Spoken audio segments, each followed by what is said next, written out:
আল্লাহ রাব্বুল আলামিন বলেন, কোন মুমিন পুরুষ কোন মুমিন নারী আল্লাহর সিদ্ধান্তের বাইরে যেতে পারবে না। আল্লাহ যেটা রায় দিয়েছেন, আল্লাহ যেটা সিদ্ধান্ত দিয়েছেন, আল্লাহর নবী যেটা সিদ্ধান্ত দিয়েছেন, এই সিদ্ধান্ত সকলের কোন মুমিনদেরকে মেনে নিতে হবে যদি সে মুমিন বলে দাবি করে। মোবাইল আসিল কি দুলা লাগিল, পড়ালেখায় মন বসে না। মোবাইল আসিল কি দুলা লাগিল, পড়ালেখায় মন বসে না। পেটে ভাত নাহি যাক, পরনে কাপড় নাহি থাক। পেটে ভাত নাহি যাক, পরনে কাপড় নাহি থাক। মোবাইল সারা দিন চলে না। মোবাইল আসিল কি দুলা লাগিল, পড়ালেখায় মন বসে না। আলহামদুলিল্লাহ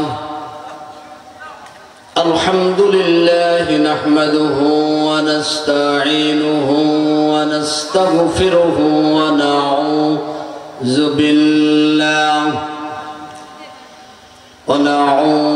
বিল্লাহি মিন শুরুরি আনফুসিনা ওয়া মিন সাইয়্যাতি আমালিনা।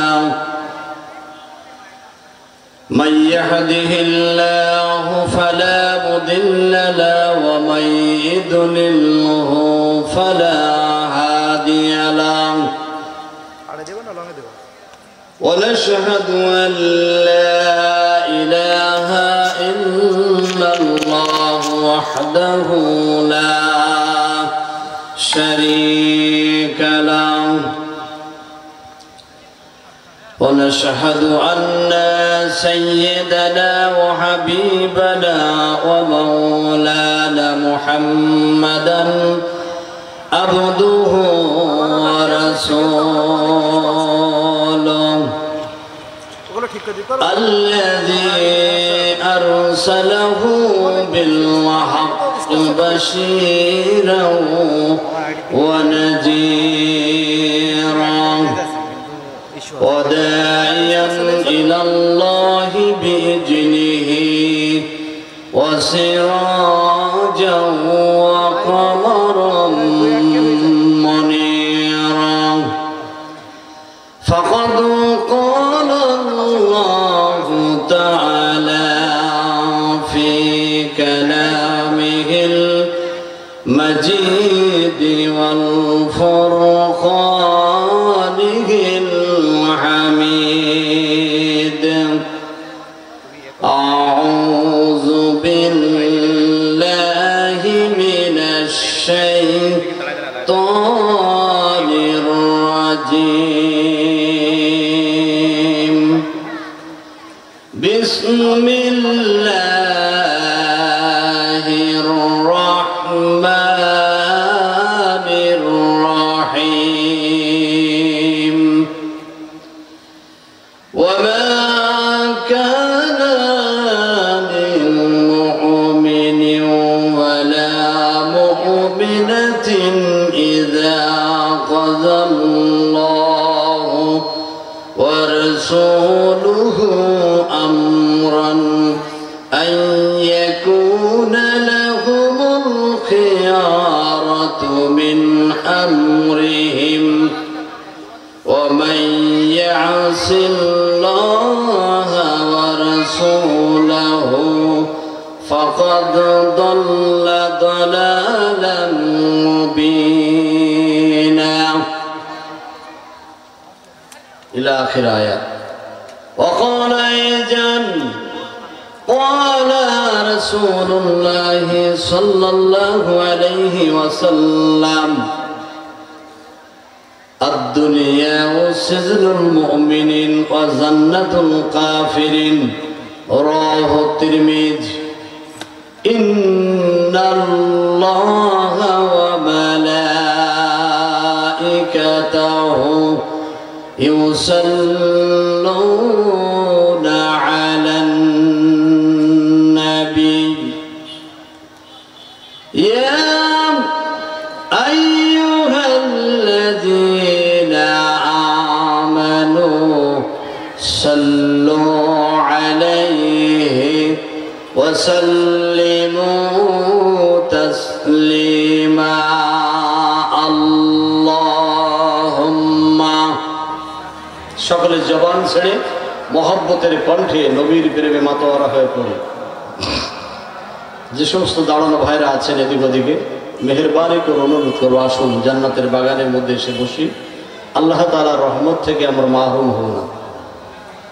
সকলে জবান ছেড়ে দিয়ে পড়ুন আল্লাহুম্মা সাল্লি আলা সাইয়্যিদিনা মাওলানা মুহাম্মদ ওয়া আলা আলি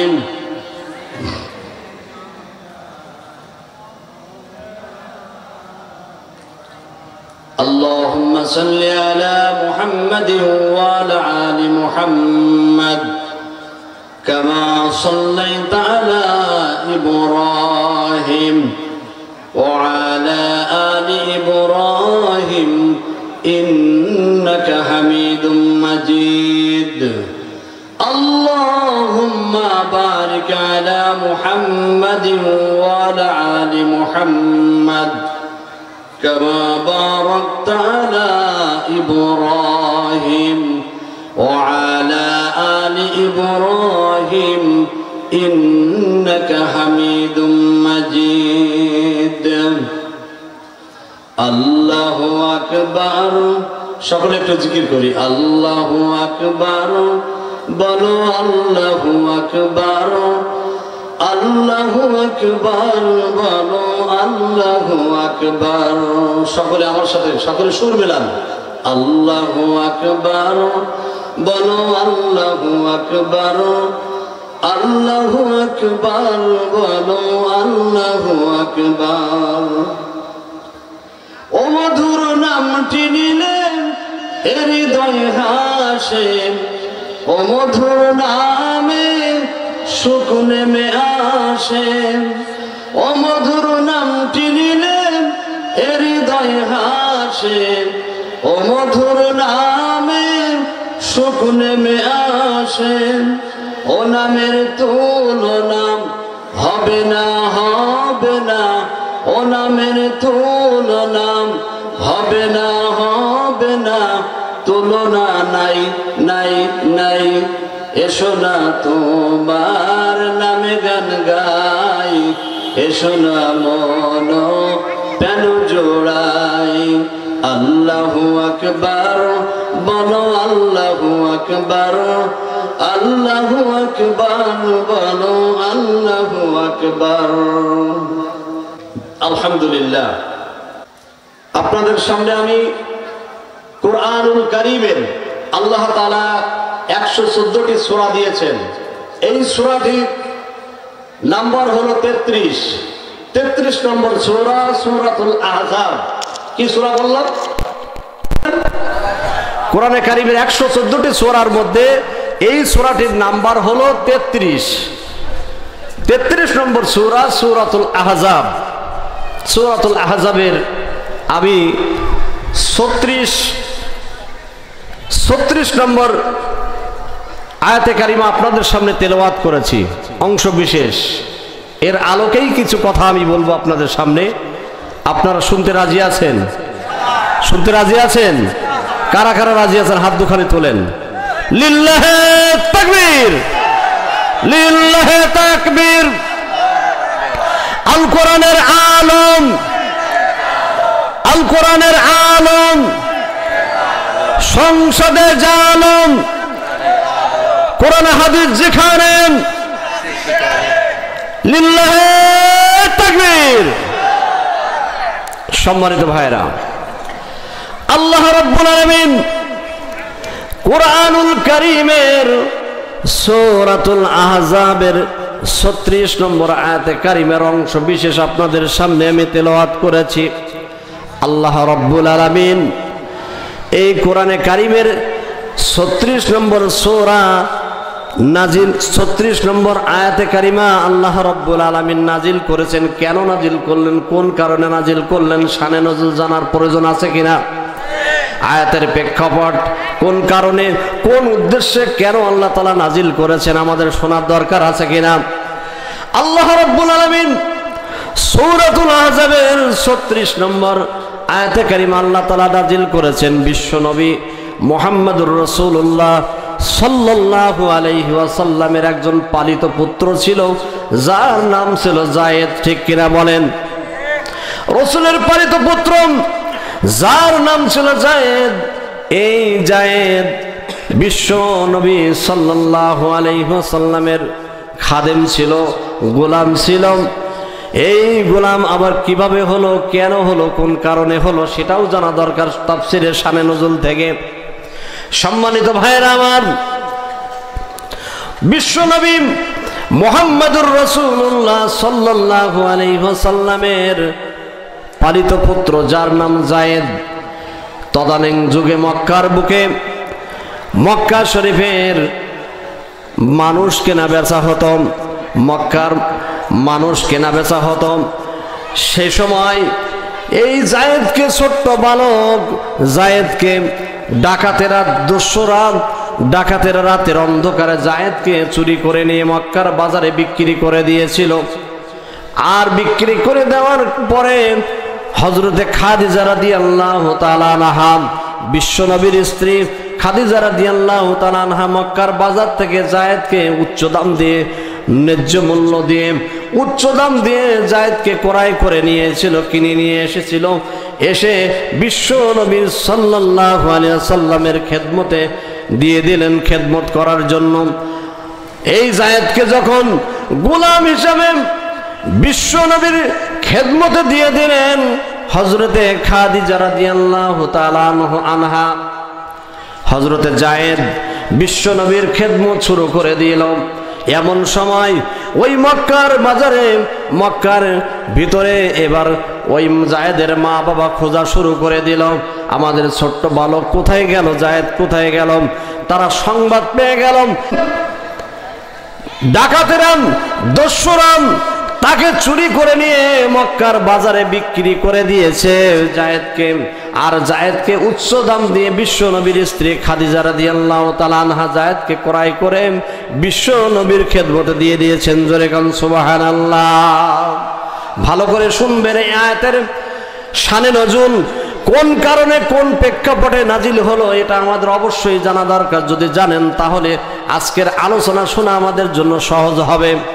যায়েদকে যখন বিশ্বনবী মুহাম্মদুর রাসূলুল্লাহর খেদমতে যখন দিয়ে দিল, এই সংবাদ কিন্তু যায়েদের মা বাবার কাছে পৌঁছায় গেল। যায়েদের মা বাবা ধনী মানুষ, টাকাওয়ালা মানুষ, অনেকগুলি টাকা ম্যানেজ করে নিয়ে বিশ্বনবীর খেদমতে চলে আসলেন, বিশ্বনবীর বাড়িতে চলে আসলেন। এসে বলতেছেন, ইয়া রাসূলুল্লাহ, ইয়া হাবিবাল্লাহ, আমাদের ছোট্ট বালক যায়েদ চুরি করে নিয়ে ডাকাতেরা মক্কার বাজারে বিক্রি করেছিল। আমরা শুনেছি আপনার স্ত্রী খাদিজা রাদিয়াল্লাহু তাআলা আনহা তাকে উচ্চ দাম দিয়ে মক্কার বাজার থেকে কিনে নিয়ে এসেছে। আমরা সংবাদ পেয়েছি।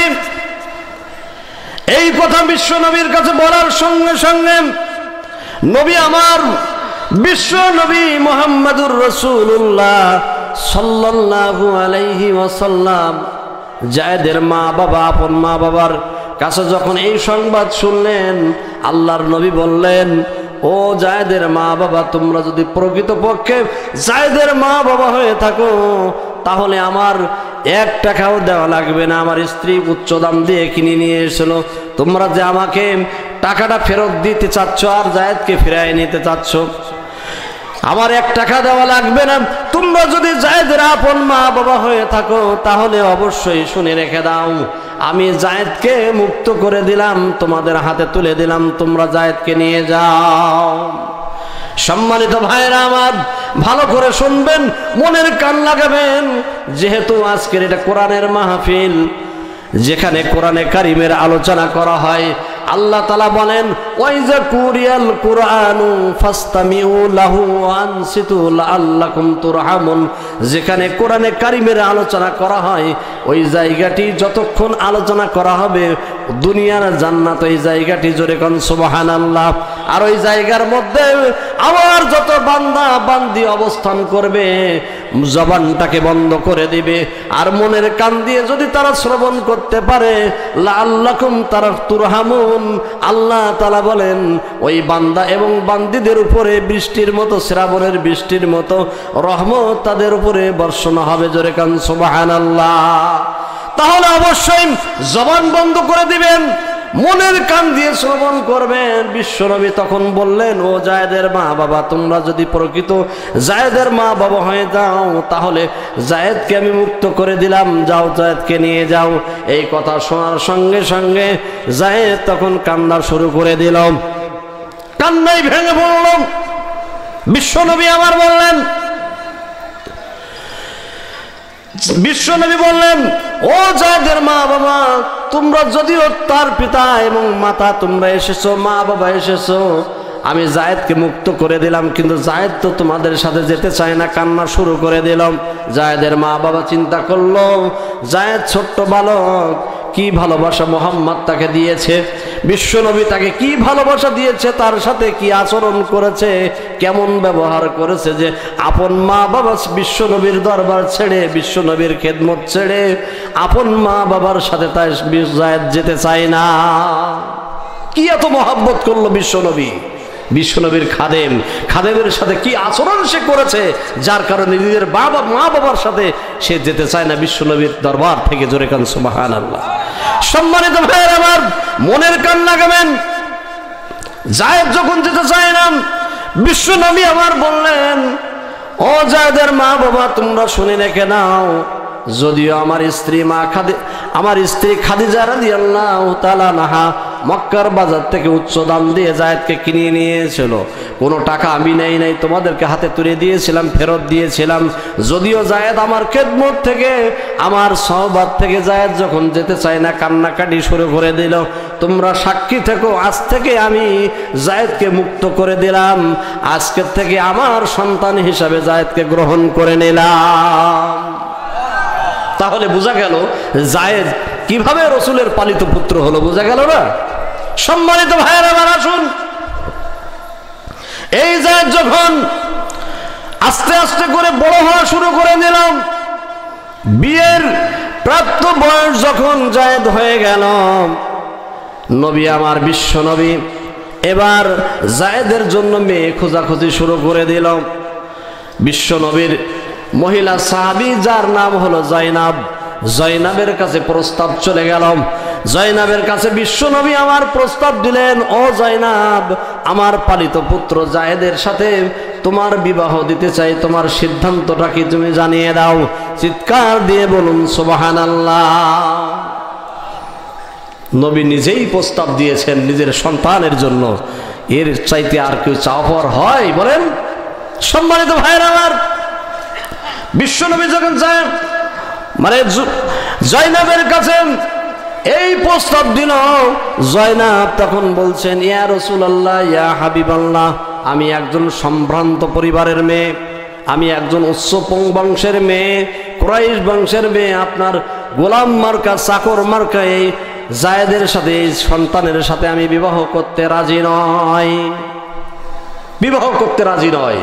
আমি একজন সম্ভ্রান্ত পরিবারের মেয়ে, উচ্চ বংশের মেয়ে, আমি এই আপনার পালিত পুত্র, আপনার গোলাম মার্কা, চাকর মার্কায় ছেলের সাথে আমি বিবাহ করতে রাজি নয়। এই চিন্তা তখনও ছিল না, এখনো কিন্তু আছে, আছে না? সম্মানিত ভাইরা, কোনো ফ্যামিলিতে যদি হুজুর ছেলে পিতামাতা যদি চয়েস করে আর মেয়ের কাছে যদি প্রস্তাব নিয়ে যায়, মা আমি একটা আলেম ছেলে চয়েস করেছি, তুমি তোমার মতামতটা কি? তখন মেয়ে বলবে, না ওটা চলবে না, তার কোনো হুজুর পছন্দ হয় না। পছন্দ কি হয় জানেন? এরকম করে চিকন করে কলি কেটে এরকম বেকায় দিয়ে দেয়, এর নাম নাকি আনার কলি। এরকম মার্কা ছেলে ওই মেয়ে চয়েস করে, ঠিক কিনা বলেন? আজকে সমাজে আছে যে যার নেই কোনো গতি সে করে ইমামতি, হুজুর মার্কাজ, হুজুরদের খাওয়া হয় না, হুজুরদের বাজার মন্দা, এদের সাথে বিবাহ করা যাবে না, এরকম মেয়ে সমাজে আছে, আছে না? সম্মানিত ভাইরা আমার, শুনে রাখুন,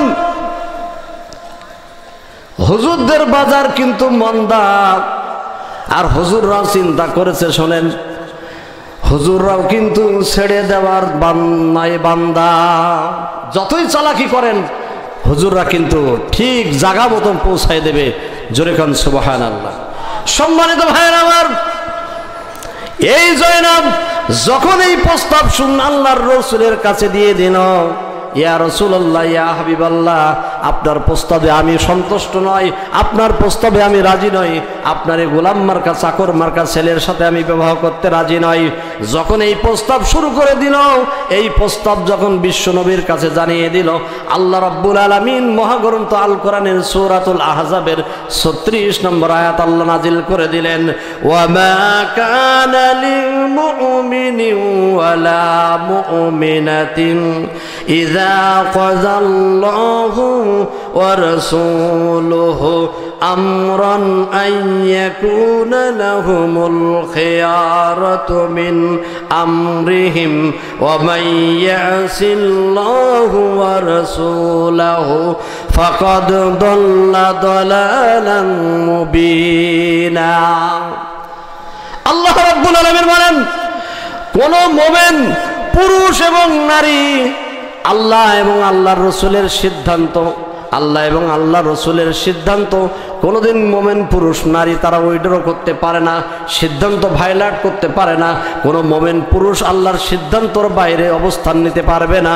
আল্লাহ রব্বুল আলামিনের পক্ষ থেকে যখন এই নাজিল হয়ে গেল এই আয়াতে কারিমা, আল্লাহ রব্বুল আলামিন জানিয়ে দিলেন, যদি আল্লাহ এবং আল্লাহ রসুলের সিদ্ধান্তর বাইরে যদি কেউ অবস্থান নাই, সে গুমরা হয়ে যাবে, পথভ্রষ্ট হয়ে যাবে। এই আয়াতে কারিমা আল্লাহ তাআলা যখন নাজিল করে দিলেন, বিশ্ব নবীর সময় মানে জয়নাবের সামনে প্রস্তাব দিয়ে দিলেন, জয়নাবের সামনে তেলাওয়াত করে শোনাই দিলেন, আর আল্লাহর রসুল বলে দিলেন যে এই সিদ্ধান্ত আল্লাহর পক্ষ থেকে এসেছে।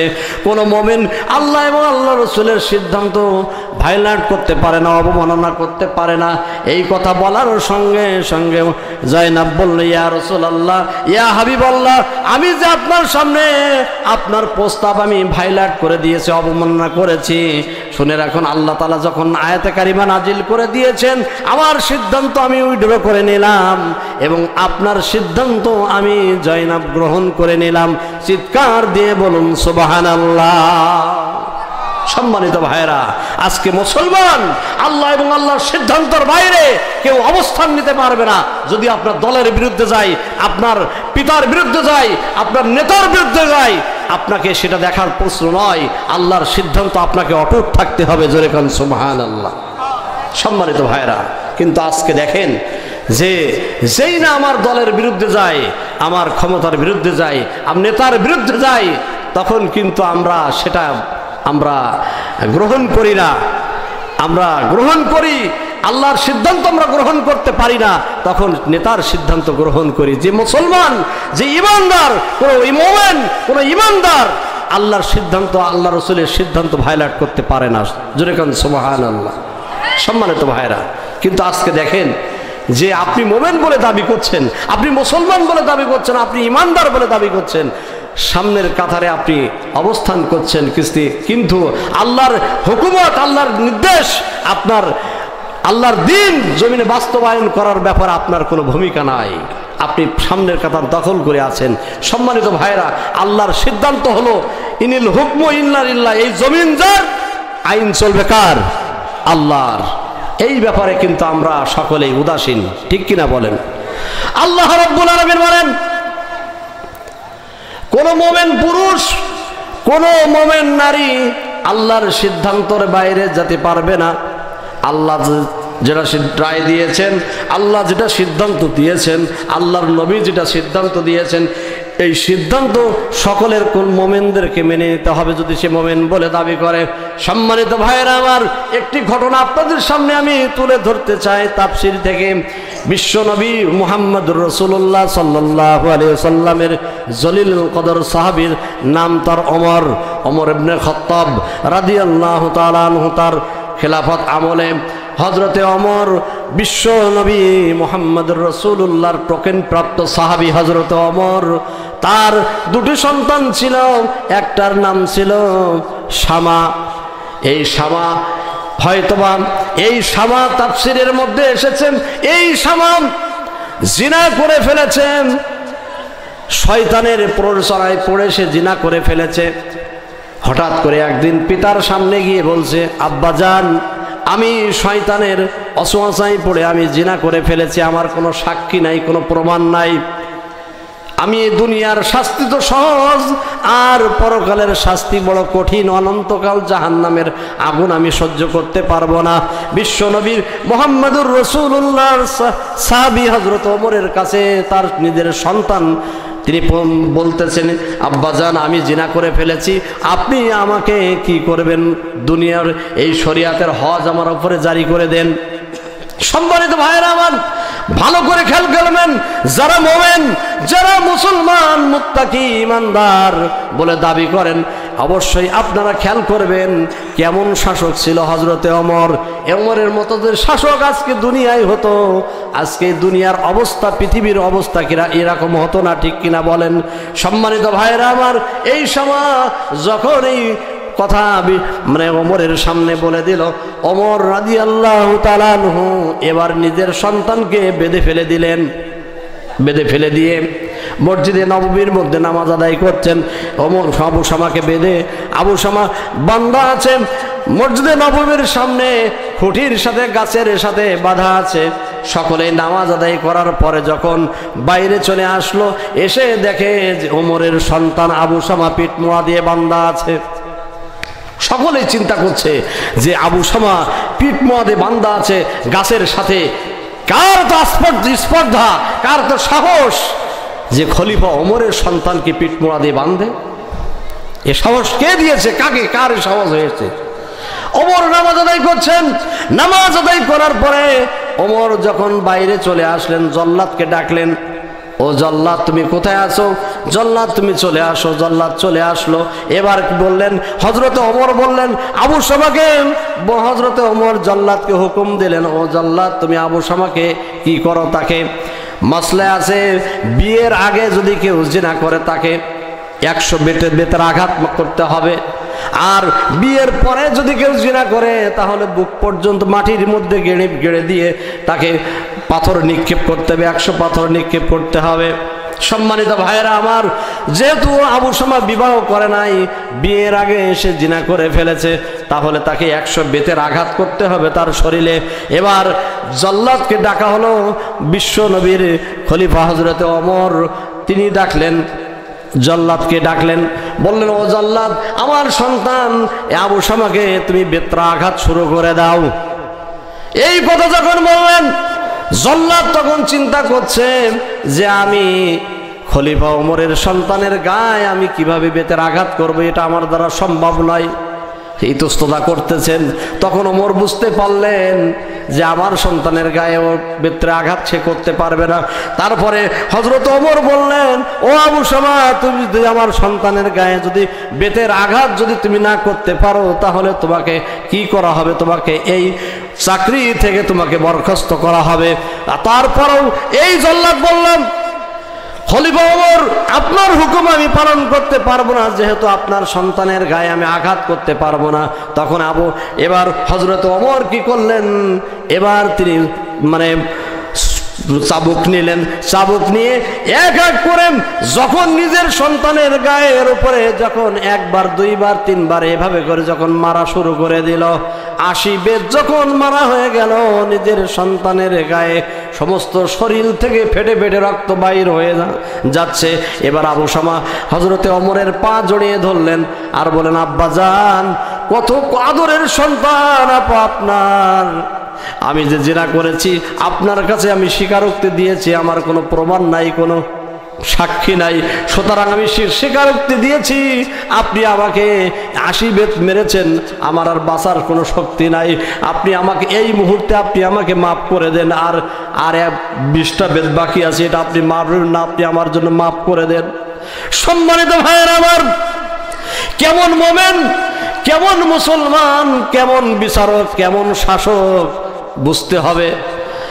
এই কথা যখন আবু শামা পা জড়িয়ে ধরে যখন এই কথা বলল, হযরতে ওমর চোখ দিয়ে কিন্তু পানি ঝরতেছে, তারপরও আল্লাহর সিদ্ধান্ত, আল্লাহর ফয়সালা অবশ্যই অবশ্যই ওমর মানবেন। জোরে কান সুবহানাল্লাহ। আবার বেত আঘাত শুরু করে দিল, মারতে মারতে 90 বেত যখন মেরে দিল, ঘরের মধ্য থেকে হযরতে ওমরের স্ত্রী দূরে ছুটে চলে আসলো আর বলছে, ও প্রাণের স্বামী, আমার গর্ভজাত সন্তান আবু শামা আপনি আর মেরে শেষ করে দিবেন, সে তো মারা যাবে, আপনি আর তাকে মারবেন না, আপনি মাফ করে দেন, আমি আল্লাহর রাস্তায় আমি 10টি রোজা আমি রাখবো, আপনি তাকে এই পর্যন্ত মেরে আপনি তাকে ক্ষমা করে দেন। হযরতে ওমর এবার কি করলেন? কারোর কথা ভ্রুক্ষেপ করলেন না। হযরতে ওমর সিদ্ধান্তর পরে অটুট, আল্লাহর হুকুমের পরে তিনি অটুট থাকলেন। এভাবে তিনি বেতের আঘাত করতে করতে আবু শামা থেকে দুনিয়া থেকে তিনি বিদায় করে দিলেন। চিৎকার দিয়ে বলুন সুবহানাল্লাহ। মোবাইল আসিল কি দুলা লাগিল, পড়ালেখায় মন বসে না। মোবাইল আসিল কি দোলা লাগিল, পড়ালেখায় মন বসে না। পেটে ভাত নাহি যাক, পরনে কাপড় নাহি থাক, পেটে ভাত নাহি যাক, পরনে কাপড় নাহি থাক, মোবাইল সারা দিন চলে না। মোবাইল আসিল কি দোলা লাগিল, পড়ালেখায় মন বসে না। রাত 12টার পরে নার্গিস যখন ফোন করেন, নার্গিস নামের কোন বোন যদি এখানে থাকেন তাহলে রাগ করবেন না আমার কথায়। রাত 12টার পরে নার্গিস যখন ফোন করেন, দু চোখে ঘুম আসে না। রাতও জাগিয়াম ফোনে চ্যাট করিয়াম, রাতও জাগিয়াম ফোনে চ্যাট করিয়াম, ফজরের নামাজে ঘুম ভাঙে না। মোবাইল আসিল কি দোলা লাগিল, পড়ালেখায় মন বসে না। মোবাইল আসিল কি দোলা লাগিল, পড়ালেখায় মন বসে না। মোবাইলের ঠেলায় প্রেম প্রীতির জ্বালায় এখন আর পার্কে যাওয়া লাগে না। বিছানায় শুইয়াম ফোনে চ্যাট করিয়াম, বিছানায় শুইয়াম কানে ফোন লাগাইয়াম, শোনা বন্ধু তুই আমারে ভুলো না। মোবাইল আসিল কি দোলা লাগিল, পড়ালেখায় মন বসে না। ঠিক কিনা বলেন? সম্মানিত ভাইরা আমার, আল্লাহ রাব্বুল আলামিন মহাগ্রন্থ আল কোরআনের মধ্যে আল্লাহ তাআলা বলেছেন, ওয়ালাকাদ জারআনা লিল জাহান্নামা কাসীরাম মিনাল জিন্নি ওয়াল ইনস লাহুম কুলুবুন লা ইয়াফকাহুনা বিহা ওয়া লাহুম আয়ুনুন লা ইবসিরুনা বিহা ওয়া লাহুম আযানুন লা ইয়াসমাউনা বিহা উলাইকা কাল আনআমি বাল হুম আদাল উলাইকা হুমুল গাফিলুন। আমার আল্লাহ বলেন, ওয়ালাকাদ জারানা লিল জাহান্নামা কাসীরাম মিনাল জিন্নি ওয়াল ইনসি। আল্লাহ তাআলা বলেন, মানুষ এবং জিন জাতির মধ্য থেকে বাছাই করে করে আমি জাহান্নাম পরিপূর্ণ করব। সেদিন জাহান্নামের ইন্ধন হবে মানুষ এবং পাথর।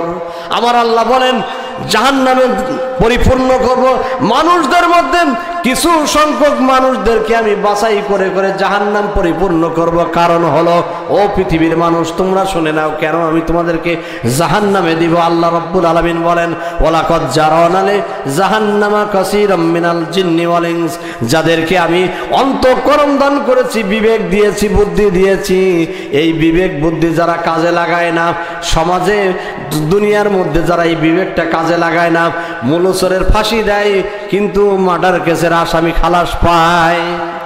এই বিবেক যখন দুনিয়ার মধ্যে কাজে লাগায় না, হারাম হালাল সুদ ঘুষ জিনা ব্যভিচার গড়ে সমান করে চালায়। আল্লাহ তাআলা বলেন, 1 নম্বরে জাহান্নামে পরিপূর্ণ করব এদের দিয়ে, যাদেরকে এই বিবেক দিয়ে সমাজের মধ্যে যারা চলে না। জোরে কর নাউযুবিল্লাহ। সম্মানিত ভাইরা, আল্লাহ তাআলা অন্তঃকরণ দিয়েছেন, বিবেক দিয়েছেন, যে জিনা করলে কি হবে, সুদ খেলে কি হবে, ঘুষ দিলে কি হবে, মানুষের সম্পদ ফাঁকি দিলে কি হবে, মানুষের উপরে জুলুম করলে কি হবে, মানুষের উপরে নির্যাতন করলে কি হবে। এই যে বিবেক আমি যাদেরকে দিয়েছি, এই বিবেক বুদ্ধি অনুযায়ী সমাজে যারা চলে না, এদেরকে এক নম্বরে আমি জাহান্নাম পরিপূর্ণ করব। এই শ্রেণীর মানুষদেরকে বাছাই করে করে নিয়ে জোরে কর নাউজুবিল্লাহ। সম্মানিত ভাইয়েরা আমার, 2 নম্বরে বলা হয়েছে আল্লাহ রাব্বুল আলামিন বলেন ওয়ালাহুম আয়ুনুন লা ইবসিরুনা বিহা, যাদেরকে আইনুন মানে চোখ, আমি চোখ দিয়েছি, এত সুন্দর দেখার শক্তি দিয়েছি।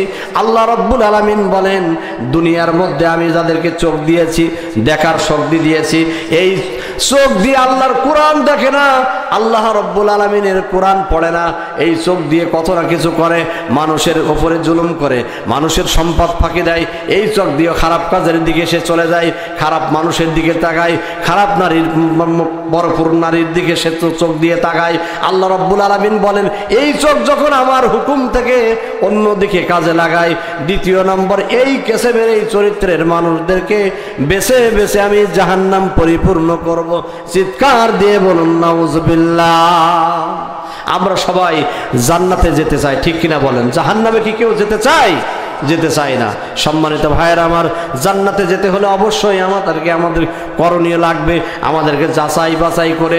আল্লাহ তারা সহজেই কিন্তু জান্নাতে দেবে না, অবশ্যই আমাদেরকে যাচাই বাছাই করে তারপরে জান্নাতে দেবেন। শুনে রাখেন, কবি বলছেন মাটি থাকে মাঠের পরে, কোদালি কাটিয়া তারে নিয়ে যাই কুম্বাকারে, করে কত বিড়ম্বন, জল ঢালিয়া ছানা করে, আষাঢ়ের পর আষাঢ় মারে তবু তারে নাই ছেড়ে পাড়াইয়া করে নাওম। আগে করে পিটাপিটি, হইলে পরে পরিপাটি, রৌদ্রে দেয় তখন রৌদ্রে করে ভাজা ভাজা, পনের উপর দিয়ে সাজা, পাজার উপর দিয়ে পাজা, আগুনে করে দহন, আগুনে পুড়াইয়া তারে ফুটো ফাটা যাচাই করে, ফাটাটা হইলে পরে হাট বাজারে নেয় তখন, হাট বাজারে নিলে পরে গ্রাহক আসিয়া ধরে, বাজাইয়া করে টন টন, তবু তারে সন্দেহ না যায়, পানিতে নিয়ে চোপাই, পানি না চুয়াইলে পরে উচিত মূল্য পায় তখন।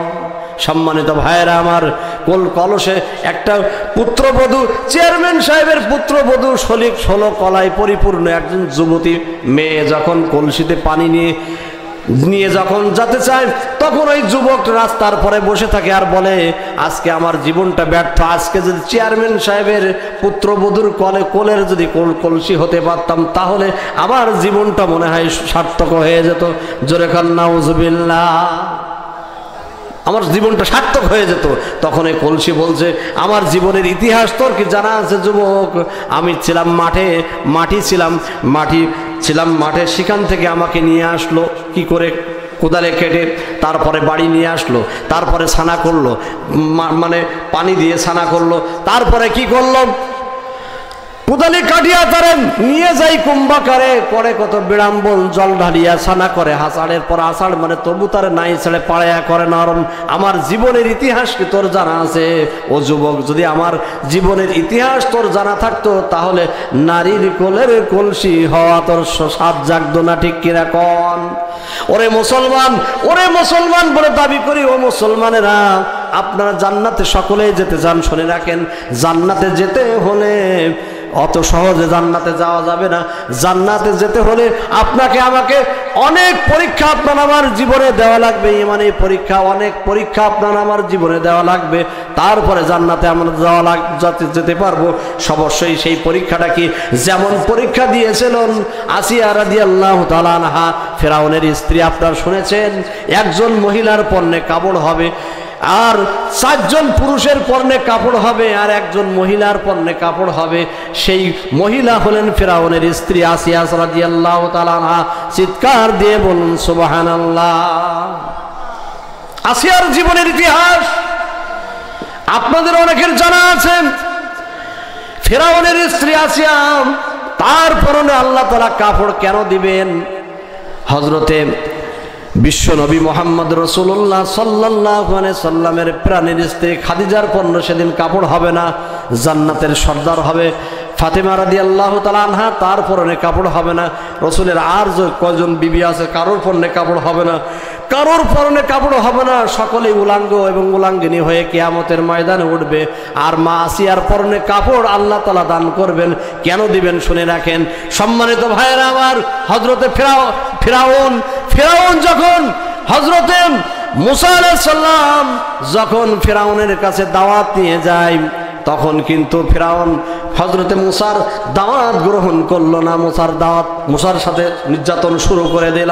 এই আসিয়া, ফিরাউনের স্ত্রী আসিয়া রাদিয়াল্লাহু তাআলা আনহা কেমন মহিলা ছিলেন। মা বোনেরা আপনার ভালো করে খেয়াল করবেন, জান্নাতে অত সহজে যাওয়া যাবে না। কেন আল্লাহ তাআলা তার পরনে কাপড় কেন দিবেন? একদিকে কিন্তু ফুটান্ত আগুন, একদিকে ফুটান্ত তেলের আগুনের মধ্যে তেল ঠকবক করে ফুটতেছে, আগুনের উপরে তেল ঠকবক করে ফোটে। আর এক পাশে কিন্তু মা আসিয়াকে ধরা হলো। ফেরাউন বলতেছে, ফেরাউনের বুদ্ধিদাতা ছিল হামান, টেকো হামান, এ কিন্তু বুদ্ধি দিত ফেরাউনের। ও মুসলমানেরা, ঈমান তো সহজ নয়। মোমেন আপনি দাবি করেন, মোমেন বলে দাবি করেন, মোমেন অতি সহজে হওয়া যাবে না। মোমেন হতে গেলে কিছু গুণ আপনাকে অর্জন করতে হবে। এই আসিয়া রাদিয়াল্লাহু তাআলা আনহা কে বলা হলো, ও আসিয়া, তুমি এই মুহাম্মাদের কলেমা তুমি ছাড়বে না, এই ফুটান্ত তেলের আগুনের মধ্যে পড়বে। মা আসিয়া তখন বললেন, আমার জীবন চলে যাবে, তারপরও আমি কিন্তু বিশ্ব নবীর কলেমা আমি ছাড়বো না। আল্লাহর হুকুম থেকে আমি এক চুল পরিমাণ আমি পিছন দিকে যাব না, অগ্রসর হব না। আমার জীবন চলে যাবে, তারপরও।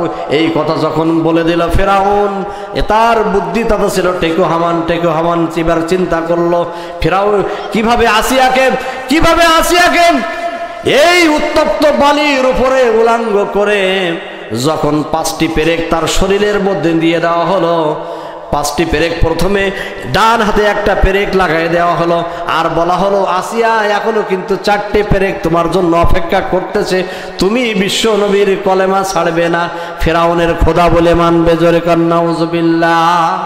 ফেরাউন খোদাই দাবি করলো, আনা রব্বুকুমুল আলা, আমি হলাম খোদা।